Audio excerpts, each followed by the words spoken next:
நாகப்பட்டினம் காடம்பாடி செபஸ்தியார் கோவில் தெருவில் 60க்கும் மேற்பட்ட வீடுகளை மழை நீர் சூழ்ந்துள்ளது. செபஸ்தியார் ஆலயத்தில் வருகிற 11ஆம் தேதி குடியேற்றம் விழா தொடங்கவுள்ள நிலையில் வடிகால்வாய் பணிகளை கூட முறையாக செய்யவில்லை என அப்பகுதிவாசிகள் குற்றம் சாட்டியுள்ளனர். அதிகாரிகள் யாரும் கண்டுகொள்ளாமல் இருப்பது மிகுந்த மனவேதனை அளிப்பதாகவும் அவர்கள் கவலை தெரிவித்துள்ளனர். செங்கல்பட்டு கல்பாக்கம் அடுத்த விட்டிலாபுரம் ஊராட்சியில் வீடுகளுக்குள் மழைநீர் புகுந்து வெள்ளக்காடாக காட்சியளிக்கிறது.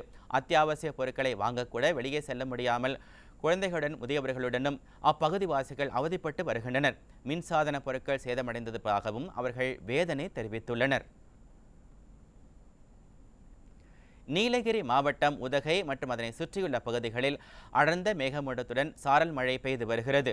ஆண்டுதோறும் டிசம்பர் மாதம் இறுதி முதல் ஜனவரி பிப்ரவரி மாதங்களில் பகல் நேரங்களில் வெயிலும் மாலை நேரங்களில் கடும் உறைபனியின் தாக்கமும் காணப்படும். ஆனால் வழக்கத்திற்கு மாறாக லவ்டேல், சாம்ராஜ், குந்தா மற்றும் தலைக்குந்தா உள்ளிட்ட இடங்களில் மேக மூட்டத்துடன் கூடிய சாரல் மழை பெய்வதால் கடும் குளிர் நிலவி வருவதால் இல்வாழ்க்கை பாதிக்கப்பட்டிருப்பதாக அப்பகுதிவாசிகள் தெரிவித்துள்ளனர்.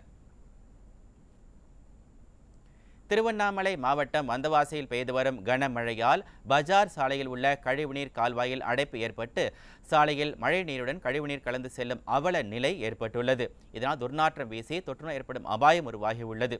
இதுகுறித்து விடியா திமுகவின் நகராட்சி நிர்வாகத்திடம் பலமுறை புகார் அளித்தும் உரிய நடவடிக்கை எடுக்கப்படவில்லை என குற்றச்சாட்டு எழுந்துள்ளது. விழுப்புரம் ஒலக்கூர் ஆச்சிப்பாக்கம் கிராமத்தில் கனமழையால் வீடுகளை வெள்ளநீர் சூழ்ந்திருப்பதால் அப்பகுதிவாசிகள் செய்வதறியாது தவித்து வருகின்றனர். மழைநீரை வெளியேற்ற வட்டார வளர்ச்சி அதிகாரிகளிடம் புகார் அளித்தும் கண்டுகொள்ளவில்லை என கிராமவாசிகள் குற்றம் சாட்டியுள்ளனர். செங்கல்பட்டு, அச்சரப்பாக்கம், புதுப்பேட்டை, ஸ்ரீராமு நகர், அன்பு நகர் உள்ளிட்ட பகுதிகளில் வெள்ளநீர் சூழ்ந்து சாலைகள் வெள்ளக்காடாக காட்சியளிக்கின்றன. இதனால் இருசக்கர வாகனங்கள், 4 சக்கர வாகனங்கள் பாதி மூழ்கியவாறு ஆபத்தான முறையில் பயணித்து வருகின்றனர். மழைநீரை அகற்றி போக்குவரத்திற்கு வழிவகை செய்ய அப்பகுதிவாசிகள், வாகன ஓட்டிகள் கோரிக்கை விடுத்துள்ளனர். விழுப்புரம் திண்டிவனத்தில் முக்கிய சாலைகளில் மழைநீர் சூழ்ந்திருப்பதால் வாகன ஓட்டிகள் அவதியடைந்துள்ளனர்.